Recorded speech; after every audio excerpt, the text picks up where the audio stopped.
What's good, y'all? Welcome to my review for Countdown. So, this is the movie I ended up seeing this weekend. I wanted to go catch Lighthouse. Honestly, this week as a whole was pretty shitty. Like, there was nothing really that big. I mean, there was Maleficent, which my mom went out and saw. She ended up really liking that one. I actually, since my movie ended up ending early before I ended up walking to the theater and just watching the rest of Maleficent. Honestly, I'll tell you this much. I got more enjoyed from the rest of what I saw Maleficent than I did watching this movie. This movie was okay. Everyone knows the theater was predominantly like old women. I noticed with Maleficent, like from the now when I actually got out there, the theater looked a little bit more general. Like, there was old people, some young people in there. But I know from the first glance, I just saw a bunch of like old women that looked like they were in like their 50s and 60s. Like they grew like women that probably grew up with the original Sleeping Beauty back in, what was it, like the 50s? That was 50s, 60s ish. Anyway, so yeah, overall, I thought this movie was fine. It is serviceable, I guess. It's definitely, I would put it in the same category as Truth or Dare, as another one of those throwaway horror films that you would kind of maybe watch in the theater. Maybe one you would watch when you got nothing else to do. It's on TV during October, and you're desperately looking for a horror movie to watch because it's October, like I was, and I'll be like, fine, I'll take it, I guess. But yeah, it's fine. But let's just jump right in. So the movie is directed by Justin Deck and stars Annie Winters, Elizabeth Lally, which I swear to God this chick Loki looks like Jennifer Lawrence, Jordan Calloway, Peter Franciella, Charlie McDarp, and Tichia Arnold, and many more. And so the plot of Countdown is that a nurse downloads this app that claims to tell you when you die. She ends up finding out it's true, and she's wondering, okay, what the hell's going on? And we discover what she is, and she's trying to survive and beat the clock. So yeah, now as you can probably tell from the synopsis, it's without a doubt Final Destination, which I have seen a couple of them. I really dig them too. Final Destination movies. I've seen a couple of the Final Destination movies, and I really like them. But this one. This is definitely just a poor man's attempt at it. The only difference between this and Final Destination is that it's with an app! Ooh, scary. This movie was just fine. Like, okay, let me just talk about the positives.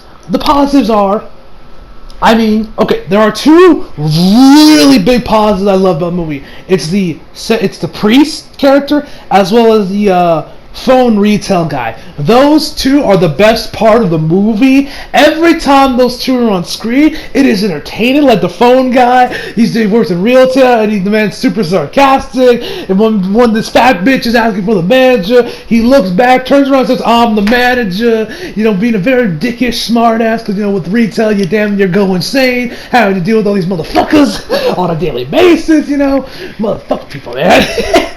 And with the priest, he's just funny with the whole stuff with him geeking out about religion and demons and shit. Like, there's this one, he's like, "Where the hell is my Grubhub?" Like, they were the best parts of the movie, without a doubt, man. And the design for the devil, or whatever you want to call him, the creature that kind of follows him around, is kind of the reason who makes sure that they die. His design looked really, really good. It was creepy and it looked great.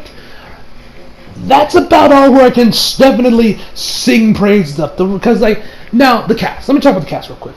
The cast is fine. Like, everyone comes in here and does their job relatively well. The lead is good. The lead is good, and then, everything, and the rest of the cast is good. The sister is good. The doctor is good. The nurse is also good. The black nurse is good. The other priests, the other side characters, they all do a decent job with their roles. But it's nothing to write home about it. Excuse me, I ended up dropping, so if you guys heard anything, sorry about that. But this movie just doesn't do anything that well. Like, this is nothing that this movie will not knock your socks off. It ain't that great. That's about it for positives. Now for negatives, I mentioned before, it's just this movie just feels so generic. It feels so generic. It's so definitely, without a doubt, a copy of Final Destination, just with a smartphone. It's updated. The lore is interesting enough where if there was a sequel, which I wouldn't be surprised if there is, we could see them, and I love, and oh my god, you can tell a movie is a throwaway horror film by how hard they sequel bait. This movie sequel baits so hard. I remember when I left the theater, when the end credits stopped playing, I was laughing my ass off. Be like, and just how hard they were sequel bait, man. It was shameless how bad they were, man. It was shameless. Other negatives is there's this something that this is the one time where I could legit say it's a negative because it just felt super unnecessary. There's a side plot with the doctor, the main doctor, the dude who ends up having a history with sexually assaulting or trying to get doing advances on some of the female nurses, and the dude comes in there, he reports and be like, oh, she cornered me. I mean, I know this is probably spoilerish, but come on, and I was just sitting there like, why is this here? And the third act, which this is one thing I did like, the third act started off as a straight up slasher movie. I was like, alright, this is going to fix the movie. Now, it wasn't going to raise my rating up too high, but it would have given it up a point. If they went full on with the slasher thing, I would have said this is definitely a better movie. But they didn't. They didn't go full on with it. And and also, with this kind of movie, there's two ways you really could have gone with it. Either A, you just litter it with fucking gore, and it's just an entertaining popcorn flick where you just watch a bunch of people die in glorious and gruesome ways. Unfortunately, that doesn't happen. The kills are nowhere near as creative as the kills we end up seeing in any of the Final Destination movies. Or you could try and have the characters, build this movie up and have the characters carry this movie on their backs. They went with option B when they should have went with option A because the characters are just so generic.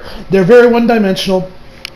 And from that, because I never really got that invested. And plus, the movie's only attempt at scares are jump scares, which for some people would like. Sometimes they were fine. There were a couple times where it was getting kind of creepy, but when you just rely on jump scares, I'm just like, okay, whatever, I'm just sitting there on my chair with my feet on the arm on the two. How many of y'all actually do this where there's no one in front of you, so you just put your feet on top of the armchair and the chair right in front of you so you can keep your legs up? That was me. I'm just sitting there being like, okay, 3, 2, 1, jump scare, and bam, it happens, I'm just like, it's very basic, like I mentioned before. This movie is just super generic, man. Super, super generic.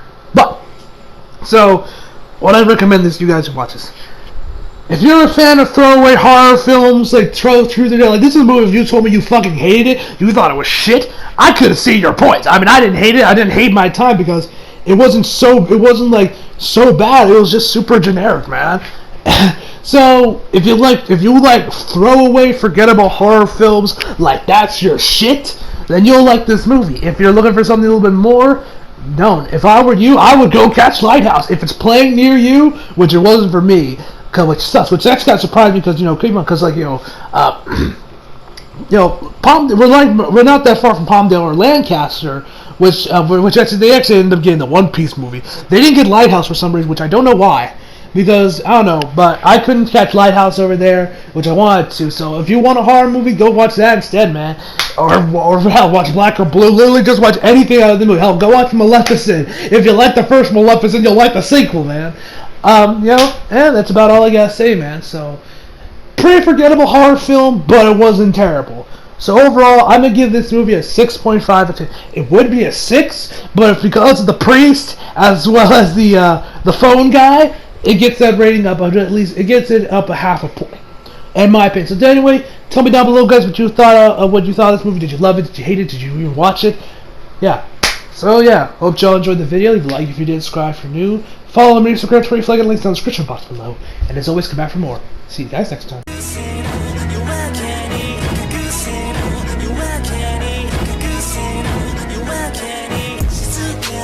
She's